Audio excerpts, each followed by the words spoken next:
Welcome to DETV's Every Woman. Today's episode is titled Power in Pink, Strength in Fighting Against Breast Cancer. Being in October, we want to dedicate this episode to all people affected by breast cancer.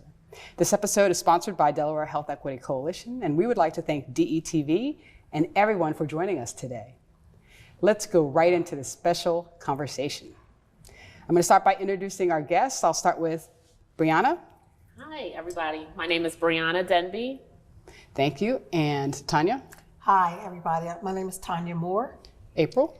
I'm April Love Reynolds. Thank you. And Dr. Quarterman. I'm Renee Quarterman. Awesome. Thank you. So let's get into some statistics to get us started with our today's conversation. As of the latest data in 2023, here are some key statistics about breast cancer by race in the United States. The first fact is this. While African American and Caucasian women are diagnosed with breast cancer at similar rates, African American women die from breast cancer at 40% higher rate. Fact 2, Delaware has the highest rate in the United States for late-stage breast cancer among women under the age of 50. Fact 3, Delaware has the highest rate of triple-negative breast cancer in the United States, especially among African American women. And fact 4, nearly 1 in 5 breast cancer cases in Delaware can be attributed to alcohol use. Breast cancer is a significant problem in Delaware and potentially a silent epidemic for young women of color. And that's why we are here today. Here with me today to shed light on this topic are our guests sitting with me here on the couch. So each one of them will share their story and their experiences around detection and treatment. And we're going to start with you, Brianna. Oh, me up first. Well, hi everyone again. My name is Brianna Denby, and I was diagnosed with breast cancer at the age of 36. I'm 3 years out, so I'm a breast cancer survivor of 3 years. Thank you. Thank you so much. And it has been a journey. So I found out about the breast cancer during the pandemic. So it was in 2021. The world was kind of open, but not really. And I was someone that was very good about keeping up with all of my maintenance appointments. And so it was time for me to get my annual checkup with my OBGYN. And so I went to that annual checkup, and she knows me. And as part of that check, she did a breast check, and she went across my breast, and she put her finger under my armpit, and she felt a lump. And she said, "Don't you feel that?" And I said, "Well, I kind of thought that was a gland." And she said, no. And so she said, "I want you to get a mammogram." And so that was before the guidelines changed, because I think at that time we were advised to get mammograms at the age of 40. So at 36, I'm like, "Oh, it's not time for a mammogram yet." And she said, "No, I want you to go, and I want you to go this week." And so I did just that. I got the mammogram. There was a lot of whispers, and then I had to then get a biopsy, and then the biopsy turned out to be actually cancer. So I was diagnosed with stage 2 HER2 positive breast cancer. I asked, like, where did this come from? And the advice given was environment. And so the treatment recommendation, so let me jump back. So because as we have the panel here, Dr. Quarterman was one of the first doctors I met after I got the news of the lump from my OBGYN. And my OBGYN recommended that I call Dr. Quarterman. And so I just didn't know where to turn. I didn't know what the steps would be. I just didn't know anything. I was scared to death. And Dr. Quarterman navigated me through that. So I appreciate that. Oh, thank you. And she still does. So we became fast friends, and I cried in the office. And so it was just a journey. But she encouraged me. And so she encouraged me to keep going. And so what I said to her was, and I'm an attorney, and I said, "I don't know how to go through breast cancer and be an attorney." And so she said, "The way that you eat an elephant is one bite at a time." Right? And so that's what I did. And so the journey for me was to get chemo, and I was so worried about chemotherapy. But I got all the information. And so what was good in that situation was the doctors told me what to expect. They were very clear. You're going to lose your hair. You're gonna lose your eyebrows. You might lose your eyelashes, toenails, maybe fingernails too, maybe. And so I sort of was ready, right? I like bought all the hair things, and I was like, I bought some clippers. I did all the things, and so I was more so ready for that. So there were, the side effects of, nausea, fatigue, and all of that. And I worked while going through chemotherapy. Wow. It was during the pandemic. I was basically hiding in plain sight. I was able to pop the wig on, slide up to my desk, and turn the Zoom camera on, and nobody knew anything unless I wanted them to know. And I was being so private about it because I was in the throes of trying to navigate my career and get to the next ladder rung and try to make partner. And I just felt like I just didn't want anybody to know that I was having this issue or was different in any way. I mean, of course, I had to tell my employer, and then you tell who you need to, and they start telling other people that probably shouldn't know. But nevertheless, I navigated that. I decided to get a double mastectomy because I did not want the cancer to come back. And so that was a very involved surgery, and I chose to undergo cosmetic breast reconstruction, which also was a long process, but I'm over it all. And I'm here before you guys today to tell you that I was able to eat the elephant, thank you, one bite at a time. And so that is my story. That's wonderful. Thank you so much. Thank Appreciate you. Sharon. Tanya, Thanks. can you tell us your story? Okay, my name is Tanya. I was diagnosed with breast cancer 2006. I was 38 years old. I had my first mammogram at 35, like the baseline, so I didn't have any issues. I worked in a doctor's office. I had been working in a family practice doctor, so I was familiar with doctors. I was familiar with, knowing your body, doing checks and stuff like that. I realized I had a lump under my arm, and I went to see my family doctor, and she thought that it was a hair bump. Mm-hmm. So she gave me an antibiotic and told me to come back in 10 days. So when I went back in 10 days, the lump was still there, but now it was like painful, it was hurting. So she sent me to see a surgeon, and it was a surgeon that I was familiar with. His name was Dr. Wakamatsu.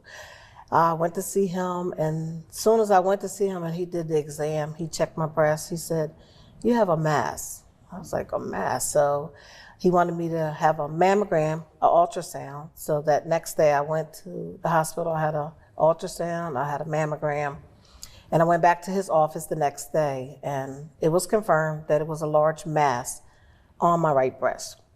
So he told me everything was gonna be good. They were gonna act aggressively. So I ended up having surgery like February the 6th. I had my first surgery, and they did a partial mastectomy. And at the time, I had large breasts, like a D cup. So when they removed the breast, I still had a nice portion left. So out of the wedge that they removed, I had 17 positive lymph nodes. Mm. So he removed the lymph nodes and did the partial mastectomy. I had to have chemotherapy. I had to do radiation. I couldn't work with chemo because I worked in the hospital. So I just thought that to be safe, not to work. And plus I was so sick, with the chemo. I lost my hair. And they said 17 days you would lose your hair.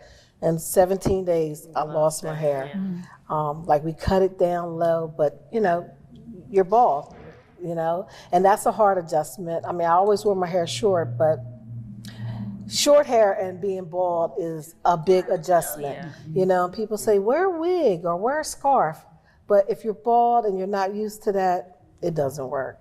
So I had a great support system. I think if I didn't have the support system that I did, I wouldn't have been able to get through it. I lost taste, my tongue turned black, my fingernails turned black. It was just a long journey. You feel different. And when you look in the mirror at yourself, you look different. Mm-hmm. It's like, for me, I kept thinking I felt like I looked like a skeleton. But I got through it. I had small children. So like I said, I had a good support system. After the chemo, after the radiation, and all that, I started feeling better. I went back to work so I could do radiation while I was working. You know, I did 8 weeks of radiation, but like I said, it is a journey. And if you don't have the support system it's hard to get through. It really is. It's hard to get through. So after my breast healed, I ended up having surgery on the other breast just because I had one large breast and one smaller breast. So, but I'm here, living every day.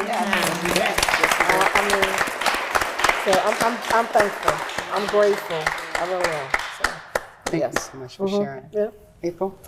So I just celebrated 4 years of being in remission. So excited.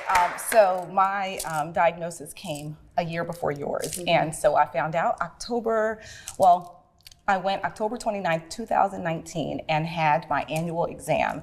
And my gynecologist, Dr. Gordon, absolutely love him. He is retired, but at the time, I had just had a mammogram that May. And so he did the exam and he felt something and he said, let's be safe. Let's have you go and have another mammogram. And within a couple weeks, I learned that I had triple negative breast cancer. Wow. And so initially when I had the appointment with the surgeon, I said, oh, triple negative, that's awesome, because negative is something good usually. Well, not in this case. I learned that it made the cancer more aggressive, and so they had to act very aggressive. The treatment had to be aggressive. And so I fast forwarded, I had a lump. Well, I had the port placed in my chest in December, right after Christmas. And then January, I started chemo, and that was 2020. Chemo was going well, and I had a Brave the Shave party, had all my family and friends come and shave my hair, because with cancer, there are a lot of things you don't have control over. Right. And I thought, this is something I do have control over. Yeah. So I had all my family and friends shave my head. But in addition to losing my hair, I also lost my husband of 21 years. He decided he did not want to be married while I was going through chemotherapy. And so in March, I made the decision to have him leave. And then March 13th, COVID hit and everything shut down. So here it is, my children are away at University of Delaware. I was home by myself. Thankfully, they had to return home because God has a plan. And his plan was that I was not going to fight it by myself, that my children would be there to support me. And indeed, they did that. And so, I had 5 months of chemotherapy. I had 30 rounds of radiation. I had a lumpectomy. And let me tell you, ladies, I am better than ever. Wow. Better than ever. I think back to, those days, those nights when I cried every night in the shower. Because when you are going through that, especially when you have chemotherapy and radiation and all of that, you experience every side effect. I experienced every side effect, but I knew that there would be an end. And I have family and friends who were supporting me, and I'm a principal, and so I did have to take a leave of absence because all those little germs, I couldn't be with them. But I think everything happens for a reason, and my goal right now is to spread awareness. I want women to know. At 48, I was diagnosed. You were 37. You were 38. Like, we have to be, vigilant. We have to check our breasts monthly. Yes. We have to, make sure that if something feels off, we always have that gut feeling, because I had a feeling something wasn't right. I just didn't want to listen to that because I just didn't. But we know. And so that is what my goal is now, is to make sure that I spread awareness that, 1 in, is it 9 women? Or 12. 1 in 12. Okay. Yeah. So, 1 in 12 women. So you think about this audience here.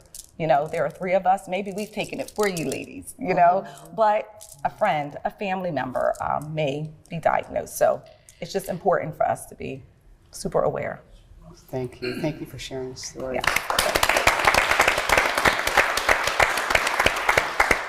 Dr. Quarterman, you want to just tell a little bit about yourself and your practice? Sure. So my name is Renee Quarterman. I'm a breast surgeon. I'm the owner of Delaware Breast Care in Wilmington. We opened in 2019. And so we are Just in time. Yeah, just in time, just in time, 5 years old. And we've actually recently merged with medical oncology hematology consultants. So we've got more support and expanded and part of a national network. But I opened the practice to come back to Delaware and serve my community, and particularly my Black women. I just feel a special place. This is my home. And so I've just been so pleased with how we've been welcomed back in the community and all of the help that we're giving to everyone, whether they're patients or loved ones, they need education. It's been great. I will correct myself. I said 1 in 12. It's 1 in 8. Yeah, so I apologize for that. It's okay. Yeah. So I wanted to talk a little bit, and I hope you can chime in on this, because each one of you had a similar path in the sense that you had chemo and radiation, and you each had a different kind of surgery. So can you talk about the decisions that you made in terms of lumpectomy, partial mastectomy, bilateral mastectomy, and then Dr. Quarterman, if you can chime in on sort of what that decision-making process looks like from the surgeon's perspective. But if we can start with you, Brianna. So I did not undergo radiation. And I think I did not have to undergo radiation because I chose the option of double mastectomy. But that was a personal choice. I had the decision to either do a lumpectomy or a single mastectomy or a double mastectomy. And that was one of the very hard decisions I needed to make. But I figured because of my age, I didn't want to have to go around wondering, did it come back? Is it back? And I just didn't want that cloud over me. I just wanted peace of mind. The surgeons were very clear that it was going to be a rougher surgery. So the double mastectomy would be a rougher surgery, longer healing process than the lumpectomy. But at the end of the day, I just wanted that peace of mind. And so that did turn out to be true. It was a long process, but I do have peace of mind. And I do believe for me that was priceless. Sure. Tony? I think I just trusted the surgeon.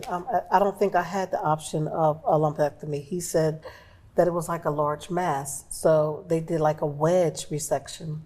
So, but I also let them know that once they got in there, if it was really bad, that I was okay. They could take the whole breast. I didn't feel like that I needed it or it made me more of a person, So I was okay with my decision. So, and I'm glad I chose that, because I haven't had any other issues, thank God. Sure. Yes, so I didn't have a choice. I wanted to have a double mastectomy, but my surgeon and my oncologist, they said that it was not necessary, and they went over the statistics and explained to me that my chances of recurrence with the chemo, the radiation, with the surgery, and because I didn't have any cancer in my lymph nodes, that was the option that I should choose. And so I chose to get the lumpectomy because I didn't have a choice. I do understand what you're saying, Brianna, because that was my thought. Get rid of both of these babies. I don't want them. They have caused me enough problems. I sort of thought they were like ticking time bombs, but I will say that, in my mind too, everybody encouraged me in such a way, well, you'll get a new set and you won't have to wear a bra. And so all that is true, but it's not easy. They're never the same. I'm always self-conscious. I do have scars. And so it's not as pretty as I thought it was going to be, but it still gave me peace of mind, which I think just overshadowed all of those doubts or issues that I may have had. Sure. Dr. Quarterman. So when you talk about surgery for breast cancer, the goal is just to remove it. And you can do it 2 ways. There's breast conserving therapy, which is lumpectomy followed by radiation, or there's a mastectomy. And so usually you pick a lumpectomy when the area that needs to be removed is relatively small compared to the breast size. You do a mastectomy when you have to remove a lot of breast tissue to get margins clear around the disease. But most women definitely have a choice. And while a lumpectomy and radiation is faster surgery, easier recovery, less pain, a lot of women prefer mastectomy. Between the 2 options, for most women, lumpectomy and radiation or mastectomy, they're absolutely the same. One is not better than the other. We've studied this for decades. One choice doesn't lengthen life compared to the other. So for most women, it's really up to them. And so the surgeon certainly should chime in to say, looking at your history, looking at what your principles are, looking at what your priorities are, this is what I think would be better for you. It's ultimately up to the woman. We talk about it's your body, your choice. And a lot of women do feel that I got this when I was young. You're telling me that if I do a lumpectomy, I'm in for screening for breast cancer twice a year for the next 30 to 40 years. I definitely don't want that. I don't want to be worried that something's been missed with every physical examination. I would rather have mastectomy. So it's definitely a personal choice. And I will say that reconstruction following breast cancer surgery, whether it's a lumpectomy, partial mastectomy, full mastectomy, reconstruction is covered by insurance. It didn't used to always be that way. So women can get a lumpectomy, and if that breast is smaller or it's got a different shape, a reconstructive surgeon can work simultaneously with the breast surgeon to restore size and shape to the breasts. Certainly with the mastectomy, there can be all different options for reconstruction. So what's been great about that is that it took away a barrier that was showing a discrepancy in the type of surgery that women had. So now every woman has the same option, regardless of ability to pay. It doesn't matter. That's great. So it's funny you should say that, because I was going to actually ask you about that. I recently, as a primary care physician, I do a lot of women's exams, clinical breast exams, and I had a patient who recently was diagnosed with breast cancer. And as I spoke with her about her options, one of her concerns was that her copay, so her co-insurance for a mastectomy versus a lumpectomy was radically different. And so in her mind, she was thinking, do I go for a lumpectomy because it will be less expensive for me from a co-insurance standpoint versus a mastectomy, which she really felt like she needed because, like you, she wanted a definitive treatment.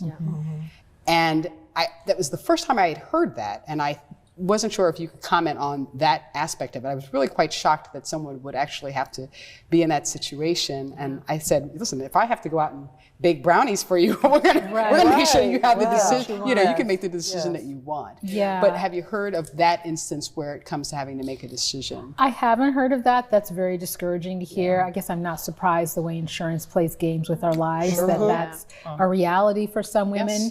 But I will say at this point still, doctors do have a lot of sway in terms of talking personally to doctors and insurance companies and writing letters to get things approved.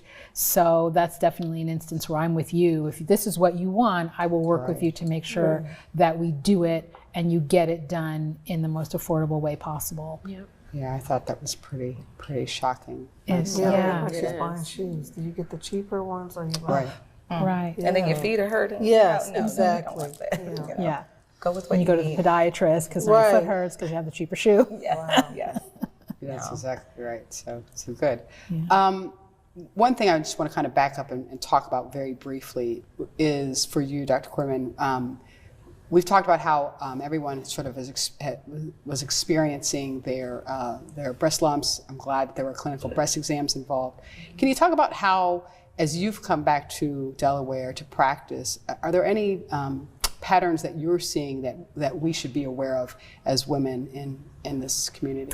So I will say that we are seeing breast cancer among younger and younger women, not just in Delaware, but nationwide. And we're trying to understand why. A lot of people think, well, it's genetic mutations, but that's maybe 15, 20% of the time. So most women, we don't really know specifically why, but we're all learning that it's very important for any woman of any age, if she feels anything, she needs to see someone. Don't assume that you're under 40, so it's not time for mammogram, so it can't possibly be a breast cancer. You know, you're in your 20s, it's probably something related to your hormones. It really needs to be evaluated. We are just finding breast cancer in younger and younger women. What role do you think genetics are playing? And urban versus suburban versus rural communities? Well, it's interesting. There's genetics and there's epigenetics. So genetics, I like to tell my patients, if you think about DNA like a blueprint that is in each cell, that blueprint's going to tell that cell what to do for its entire life. If there's an error in the blueprint, that's a mutation. And some mutations have no effect on the cell. Mutations can do anything. So one thing they can do is increase the chance that that cell will turn into cancer. So we now know for all women with breast cancer in this country, maybe about 20% of the time, they develop the disease because of a mutation, which means most of the time it's not caused by a mutation, but you still have to think about it. There are a lot of mutations that exist that we just haven't discovered yet. So you might look at someone and say, oh, look at her family history. There's got to be a mutation there. You test her for the mutations that you know about and they're all normal. It doesn't mean that there's nothing there. You just don't have the science to find it yet. But there is something called epigenetics, which is where environment affects your gene expression. So you don't have an error in your blueprint, but there's something else sticking to your blueprint that changes the instruction. Things like your diet, stress. We know that there are studies at Jim Crow South affects how your Black women's breast cells kind of react and result in more aggressive cancers. Wow. There's a lot that we're learning. COVID had an effect. Stress, fear, anxiety. So it's pretty complicated. Pretty complex. Well, it sounds like it. And I think we're going to get into that a little bit more in a little bit. I hope everybody is enjoying these conversations. Yeah. All right, fantastic. Well, don't go anywhere. We will be right back. We're going to just take a quick break. If you're a woman that needs help and needs some wraparound services, we at the Delaware Health Equity Coalition, Dr. Sydney Teal, Dr. Velma Scantleberry, and myself, we'd be more than happy to see you. We are located right in 19802 on Boehner Boulevard. See you soon. Looking for a reliable and efficient way to travel around Delaware? DART has a variety of routes and schedules to meet your needs, providing service in Newcastle, Kent, and Sussex counties.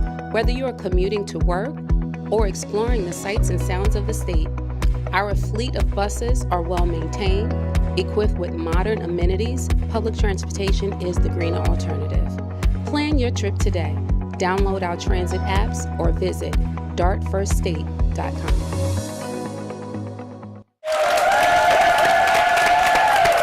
All right, welcome back everyone to Power and Paint, Strength in Fighting Against Breast Cancer.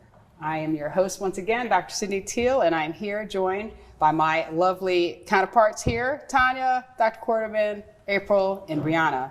And we're going to start off this segment getting a little deeper into what's going on behind the scenes with breast cancer treatment, self-image, what's happening in your life, emotionally, spiritually, physically.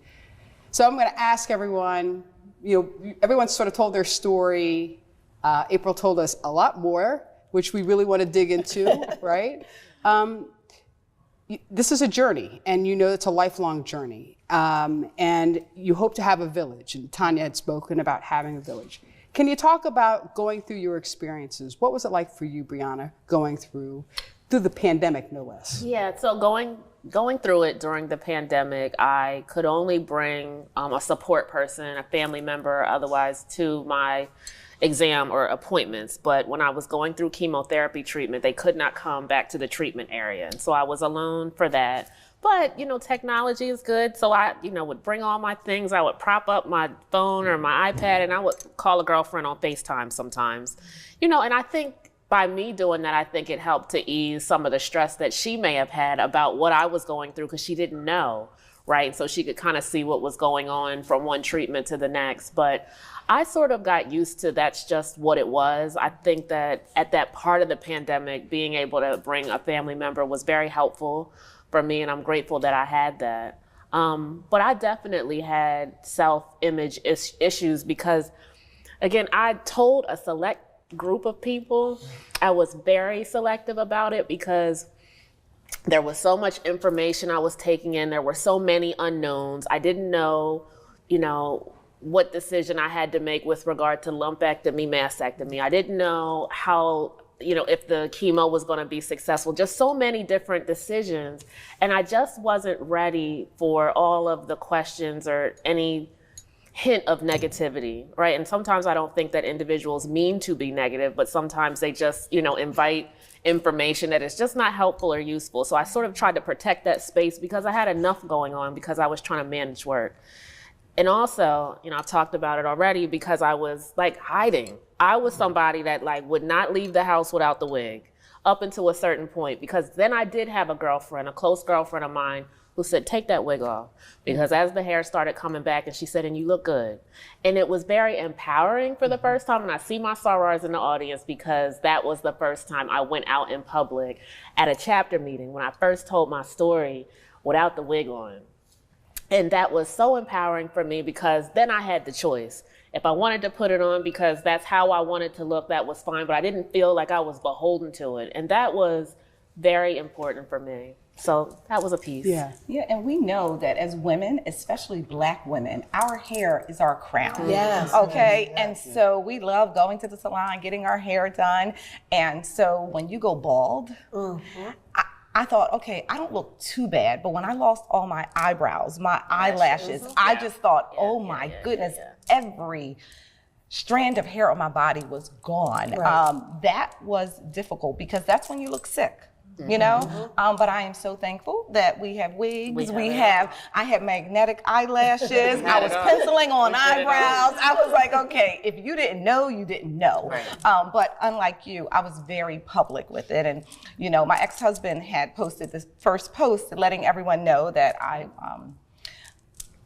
had breast cancer. And so it was put out there for everyone to know. But then I took it as, maybe my journey will help inspire some others. But it is difficult. And for me personally, because I went through a separation after being married for 21 years, during the time that I was, battling cancer, I didn't feel pretty. I mean, losing my hair, I was that, girl with long hair. And so losing my hair, losing my husband, I thought, oh my goodness. I was like, God, I talk to God every day, all day. Why? Why me? What's going on? And he spoke to me in more than one ways. I didn't need the hair. I didn't need that husband. What I needed was him, to have my faith in him and, my family and my friends. And sometimes women, we put too much into a man and not enough in ourselves. And so the cancer journey just really helped me to discover who I am. And,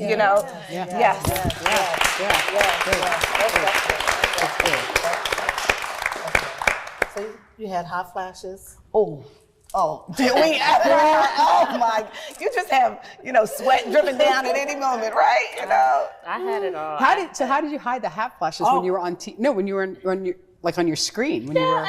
I just might have come out of the blazer. I just, had all the things. I mean, I think the night sweats is really what got to me. And I'm buying special sheets for night sweats on Amazon. But, you have the little prop fan. And so I brought that everywhere. And so I just made it cute.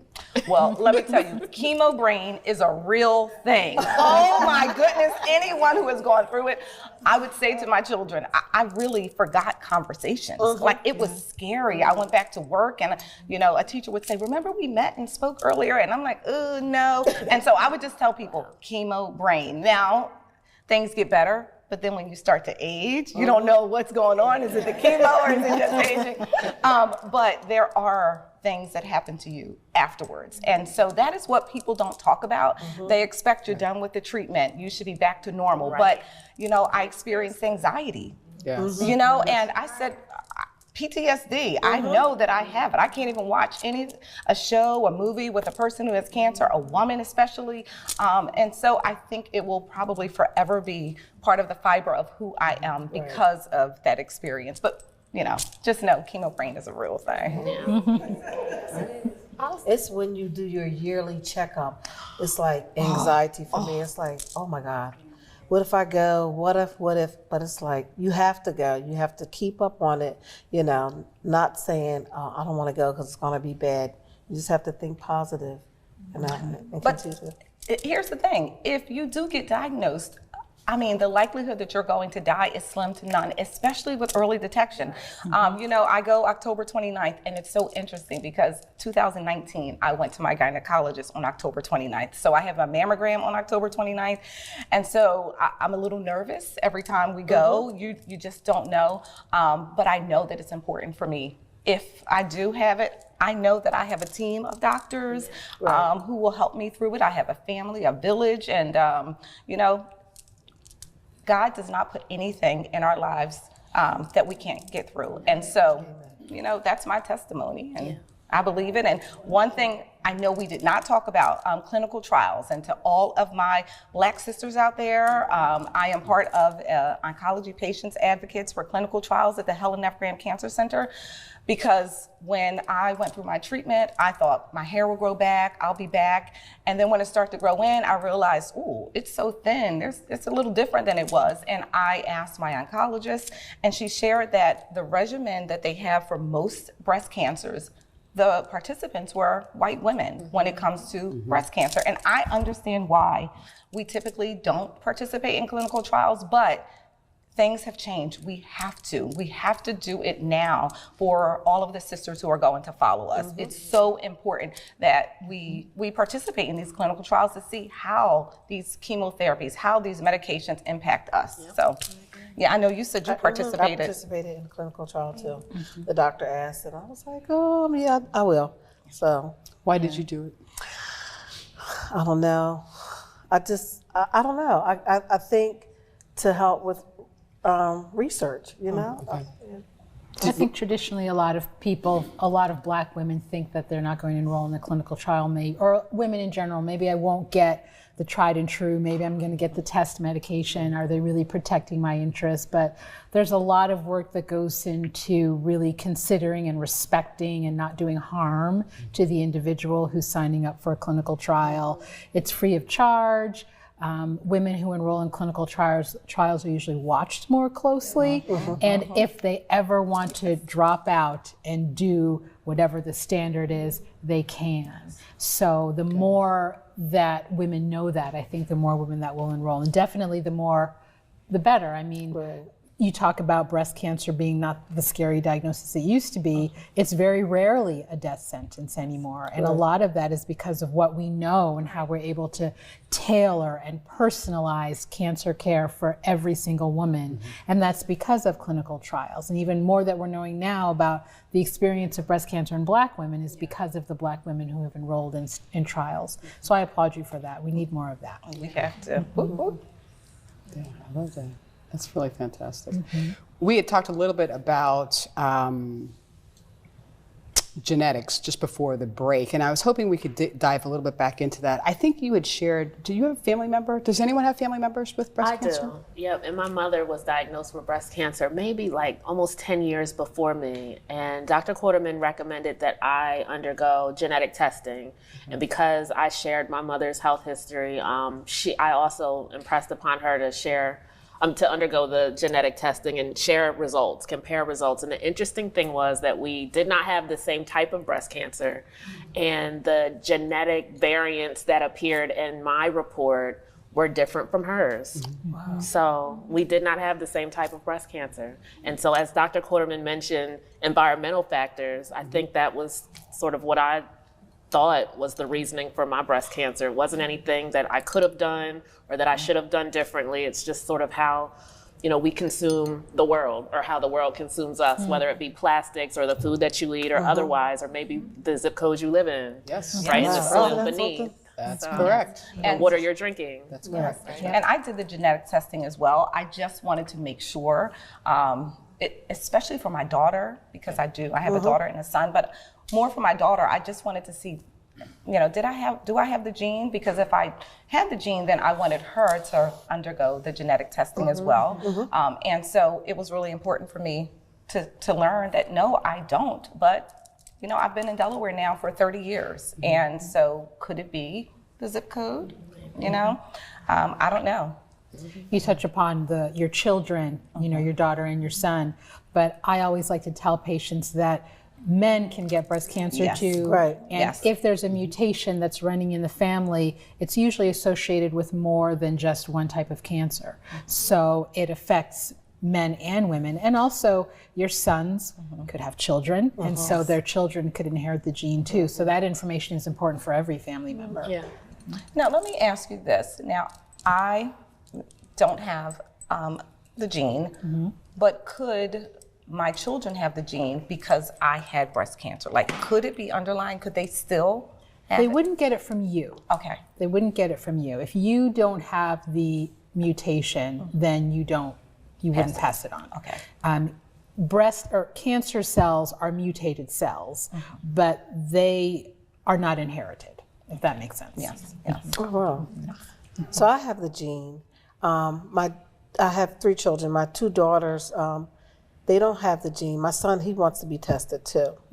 But my father had prostate cancer, and 15 years after being diagnosed, he ended up getting pancreatic cancer, and he passed from the pancreatic cancer. So, but my mother, she didn't have breast cancer either. So we were just like wondering, like, where did the gene? Maybe I got it from. Well, can I ask you what gene it is? I have HER2 positive, so that's all I know. Okay. Is there a mutation, like a BRCA mutation or Yes, anything like it that? is. Okay.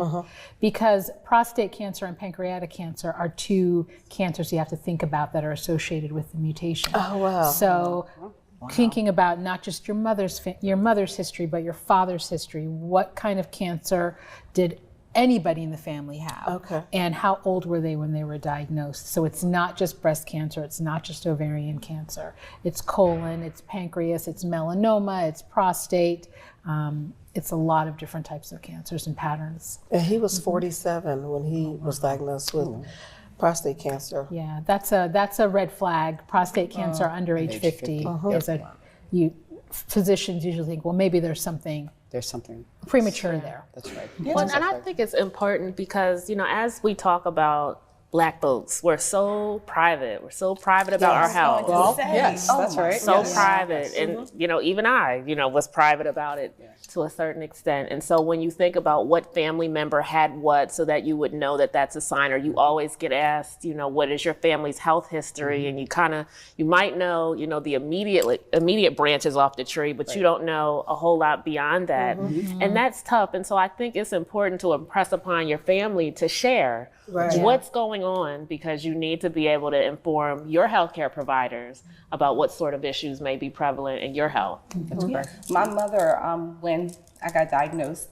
she said, "Oh, I think your cousin died from breast cancer," but she didn't even know. Yeah. And so I think people did keep it very private because it was like a dirty word years ago. Right. And it's crazy. I remember my first year teaching, one of my colleagues got diagnosed, and she was the first person I knew who was diagnosed. But since then, it's like I've been hearing more and more about people being diagnosed. And so it's interesting that Delaware, there is a higher number of Black women being diagnosed compared to the population. That's correct. That's right.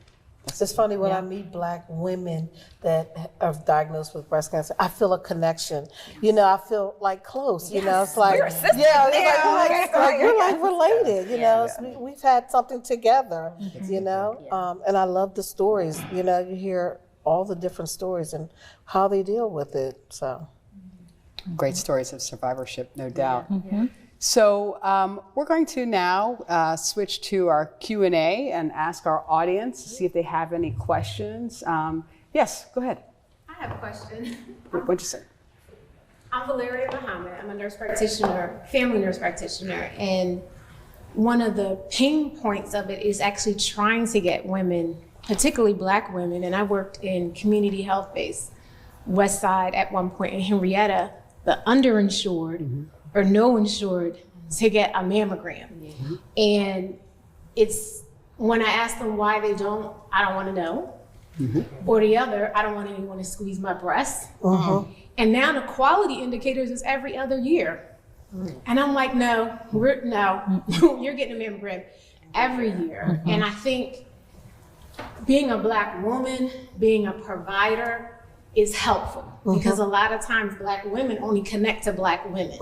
And they think that if it's anyone other than Black, they're trying to do something under the, Right, you know, right. because of our history, the trauma of our history.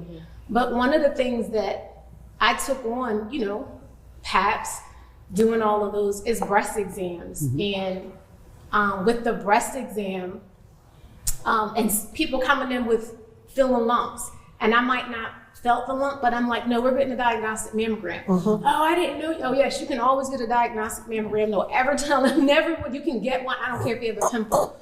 I cannot sleep at night if you came back. So I think challenging for me, what was challenging for me, because now I'm in private practice for myself, but what was challenging was trying to get them over the fear. And literally in primary care, 15 minutes, you know, I was always running late, like, no, we're gonna commit to this. And I think I appreciate your stories, but I have found that it's been younger and younger women, because it's nothing like feeling the mass and you're like, uh-oh, you know, as a provider, and not panicking them, but in my mind, I'm like, I think she might have cancer.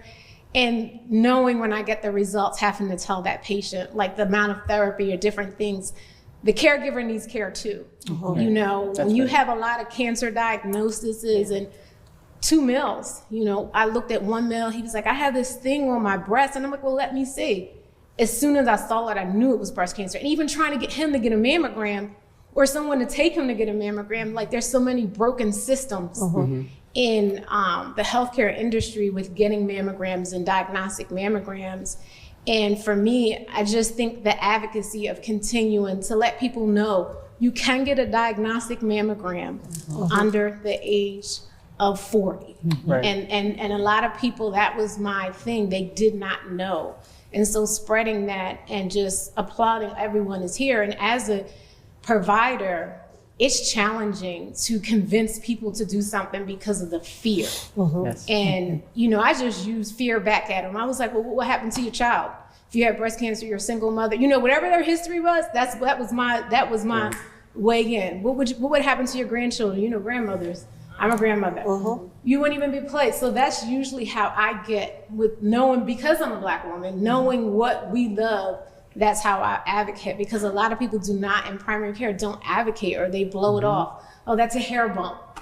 You know, how can you know what it is unless you look at it? You have to get something, an ultrasound, something. You can't just let someone go home and put them on an antibiotic. So that's been my passion since I've been a nurse practitioner for 9 years, is mammograms. Because once you have someone that goes through breast cancer that you know personally, it becomes your mission to make sure no one else can get early detection. Because I think Black women die more because they don't get mammograms. And by the time they get them, it's so advanced where it's the That's right. brain to breast. And it's sad when we have all of these preventative measures. So I just applaud this, and I'm so happy to be here and be a part of advocating for mammograms and being the person, if I have to tell them about their reports, that it's someone that looks like them, because that makes the difference, to hold their hand all the way through and to hear their stories when they come back. Thanks. What you just shared made me reflect, and I want to comment on something. Therapy is so important. When you are going through breast cancer, whatever cancer, before, during, after, I want all of Black people to know that it is okay to go through therapy, because it is a journey. And sometimes your family and friends, they have different views, biased views, but just having someone who does not know you and who can help you and coach you through the journey is really important. Hi, everyone. My name is Christy Muhammad, and I am a breast cancer survivor. 2 years from treatment, and this December will be 3 years since my double mastectomy. I just wanted to share that listening to all of your stories is really triggering, and you don't realize how much it affects you until you sit in environments like this and you hear stories. And therapy is very crucial, very important, but I just wanted to share, and not to take up a lot of time, that when I was diagnosed, I was at work. I worked for family court and I was a judge's secretary. And he was on vacation, so I went in his office, closed the door, and that's where I got my news. And immediately I started crying. Then I stood up and faced that big window, and immediately Job came to me, where God told Satan, you can touch him, but you can't have him. And that's how I approached it. I said, okay, he has permitted this into my life, but he's not gonna allow Satan to take me. Yes. So, okay, I called my husband, I told him what happened, and I told him, and I talked to my children, they're adults. I said, this is my trial, but it's you all's test. And we gotta go through this. And we gotta be supportive for each other. And my journey, COVID brain and chemo brain do not work. I'm just being honest. Chemo brain, COVID brain, if you've had COVID, it took me a minute to get COVID, but eventually I got it. The two, and oh my goodness. And when I got back to work, I told the judge I worked for, I told him, I said, look, you're gonna have to go slow, because things are just not connecting. So, and he was very, very compassionate. He would visit me all the time. He would bring food to the house. And it's just like you always saying, the support is very important. It's a lifelong journey. I'm getting ready to go through another surgery. And it's always, you always need the support. Always need the support. So I just wanted to commend you all. Some of you in the audience I know. I just want to commend you. And we got to stick together, especially for us. And thank you. Thank you all so much. Thank you for sharing. Thank you.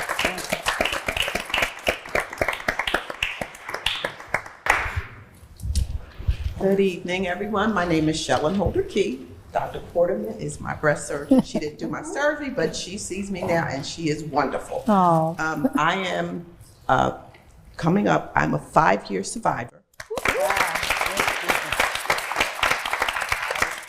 Early stage, I had the lumpectomy, and I remember Dr. Porterman when I went to see her after my surgery, the radiation, the chemo, the whole 9 yards. And she asked me about reconstructive surgery. I was like, what? Are you serious? After all that I went through? No. And I thought, no. Now I'm thinking, after you said that, I didn't realize that you could have reconstruction for lumpectomy, because I'm, not balanced. And I'm thinking about it now, but I applaud everybody here. I talk about my journey all the time. I just went through the peer mentor training, and I talk to people all the time. Share, share, share. It is so important, and you do need your community. And I applaud everybody for being here, and this is wonderful. Thank you. Thank you.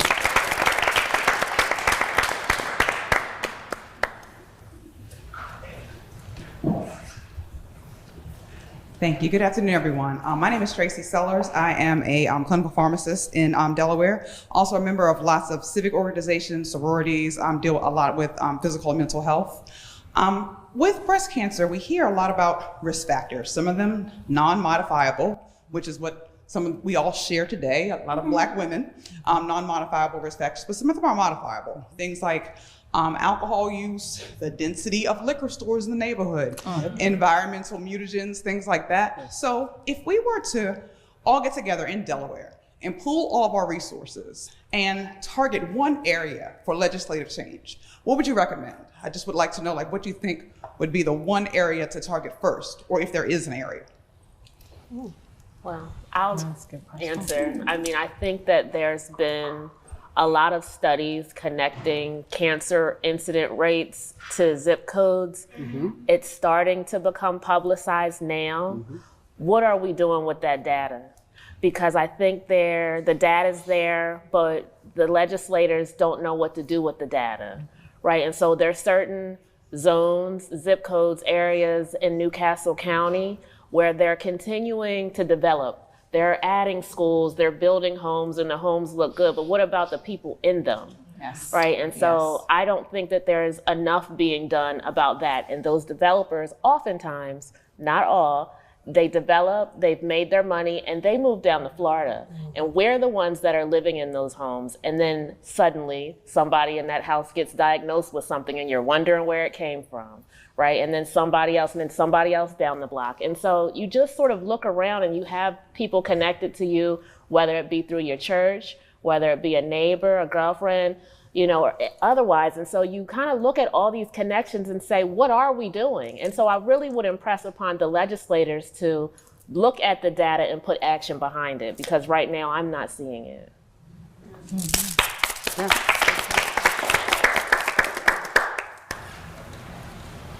Hello, good evening. Is this on? Y'all can hear me? Okay. So my name is Renee Holland. I am a breast cancer survivor. 28th of this month, I think I will be 4 years because I had my chemo and radiation during COVID too. But one of the questions that I've always had in the back of my mind, and Dr. Quarterman, you mentioned younger and younger women being diagnosed. I was diagnosed at 40. I had a mammogram at 38, no findings. I had a mammogram at 40, no findings. I was stage 3. The mammogram did not detect it. But one of the things that I want to ask about with the younger population is birth control. Is there a connection between birth control and breast cancer, since they are both hormonal? And what are we doing to educate our teenage girls on the prolonged use of birth control and the potential side effects such as breast cancer? I asked you that. Yeah, that's a good question, Renee. I love your first name. So actually, traditionally, we think that oral contraceptives might reduce the risk of breast cancer. But why are women developing breast cancer at younger and younger ages? There are other things that are hormone disruptors, for instance, hair relaxers. Hair dyes, particularly black hair dye. We know those products are associated with increasing the risk for breast and endometrial cancer. So that can have something to do with it. Also, what's in our food? What are the hormones that are being pumped into the cows that are giving us the burgers? Chicken. And the chicken and all of that. The pesticides that keep our corn clean and ready to eat. There are a lot of things that are affecting our hormones, not just the obvious things like our oral contraceptives that play a role. We have time for one more question. Just one more. I'm Priscilla Artist, and I was checking to see and questioning. I have two sisters that are breast cancer survivors, but then my daughter started feeling lumps in her breast. And I believe she had her first mammogram at 34. So should we be concerned at the fact that it is hereditary in our line and the fact that she should continue to get these mammograms, or where should we go from here? Because she had a case where her primary physician kept saying, no, don't worry about it. And she kept, so finally, and then she went to get a mammogram, and then they kept telling her, you're too young to get a mammogram. You're too young. So I would say there are calculators that are available to all healthcare providers free of charge that we can, and I think should use for all women aged 25 and up. So for your daughter, for instance, it sounds like if we put her into the calculator, we might be able to justify that she starts screening for breast cancer at age 35. So that's important for women to do, because if you get that data, then insurance companies can't really argue back that you can't get imaging done if your risk is above a certain level. Mm-hmm. Thank you. You're welcome. Thank you. I guess one more. No. Hi, Dr. Scantlebury. I just wanted to add a comment to the question that was raised about the incidents in Wilmington. And one of the things that was presented by Scott Siegel from the cancer research at Helen Graham was that they're based on data looking at triple negative breast cancer in Delaware. I see here in Newcastle County, there are 2 hotspots. One is in Wilmington, on the east side, and in Bear, where there's higher number of triple negative breast cancer at an advanced age. And so this is information that needs to be researched, to look into, and we know that whether it's lack of access to mammogram, because when you look at how many people are getting, why is it at an advanced stage?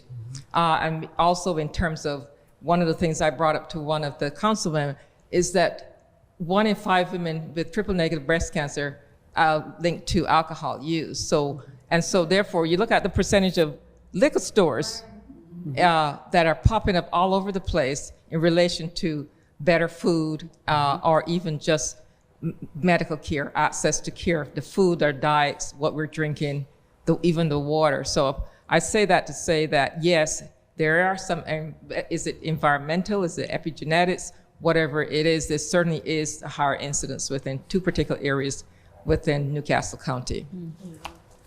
Great, thank you. Thank you for sharing.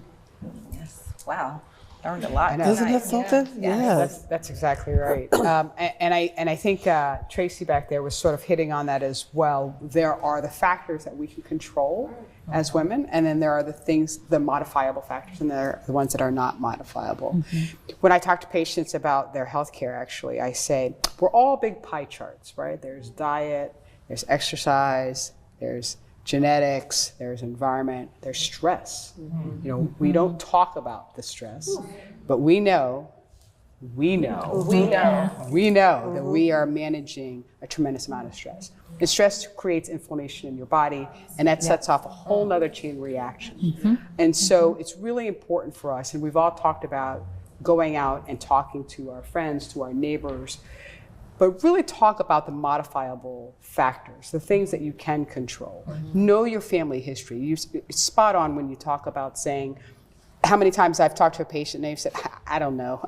And they're just like, I don't know. I'm thinking, no, this is really important because this is how we set up how we decide what your treatment plan, what your care plan is going to look like, right? Because the only way that we can look towards the future and understand what your trajectory is going to be from a healthcare perspective is to understand where you've been, and where you've been is a reflection of your genetics and knowing your family history. So that cannot be stated enough, the importance. But again, to the point of modifiable factors, healthy foods, choosing the healthy foods, choosing foods that are not processed or ultra processed. You talked about liquor stores. There's a Dollar General literally on every corner with ultra processed foods.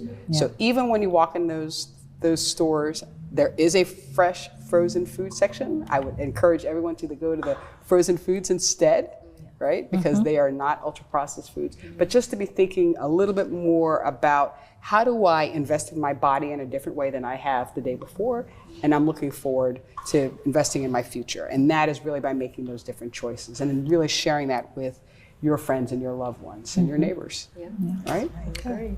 All right. Parting thoughts for everybody. Tanya, we'll start with you. Oh, God. Sorry, you're right next to me. You're right next to me, so I couldn't help it. You're like, yes, parting thoughts. Takeaways. Oh, wow. Last messaging for everybody. You want me to come back to you? Yeah, come back. Okay. Brianna, I'll come to you. My parting thought is that breast cancer doesn't have an age, doesn't have a look. We know now also it doesn't have a gender. We know it doesn't have to happen after the designated time for you to get your first mammogram. It can happen before that. So it's important to make room and make time in all of our busy schedules to get those mammograms.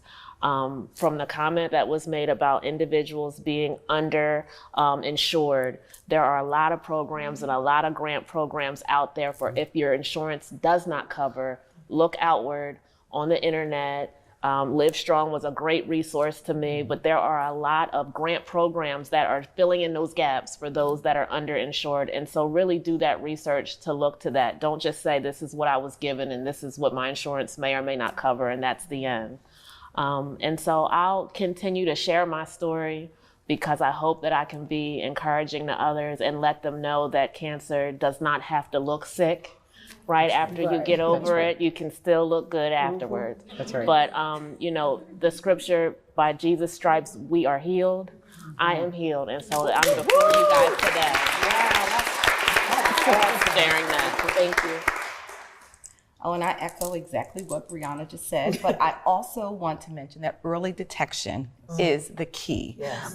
We do not want to lose another sister, another brother to breast cancer. It is not a cancer that should be the end result. So make sure, ladies, gents, that you are checking your breasts. If you feel something, go to the doctor. And what I also would like for everyone to know is that chemotherapy, radiation, it is not the way that it is, the journey is not the way that it's portrayed in movies and television shows where people are vomiting. They have come up with so many different regimens to help you. And so I don't want anyone to say, no, I'm not going to go through that because I'm afraid to go through it. Right. Trust me, you have so many survivors in this room. We are testaments to, you can and will beat it. Early detection is the key. Yes. Awesome. Thank you. I love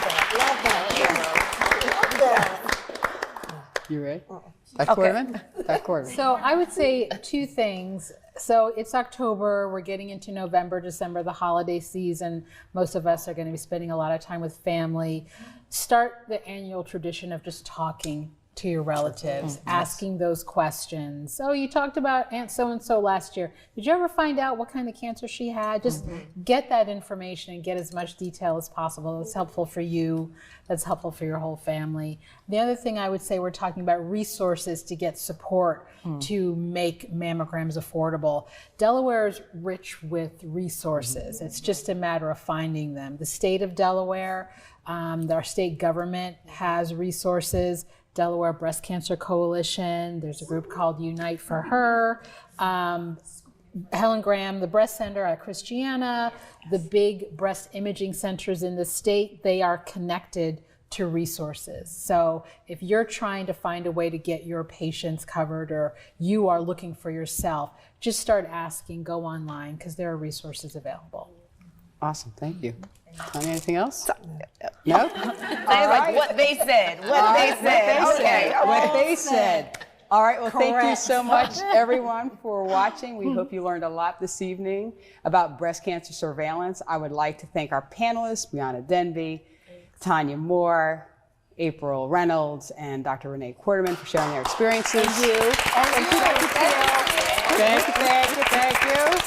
I also like to send a special shout out to Dr. Velma Scantlebury, Dr. Joan Coker, Felicia Stallings, the co-founders of our organization, Delaware Health Equity Coalition, Paige Bonet, producer of this episode, and the incomparable Ivan Thomas, founder and CEO of the ETV, for his support of healthcare, especially women's healthcare in Delaware. Thanks so much, everybody. Have a good evening.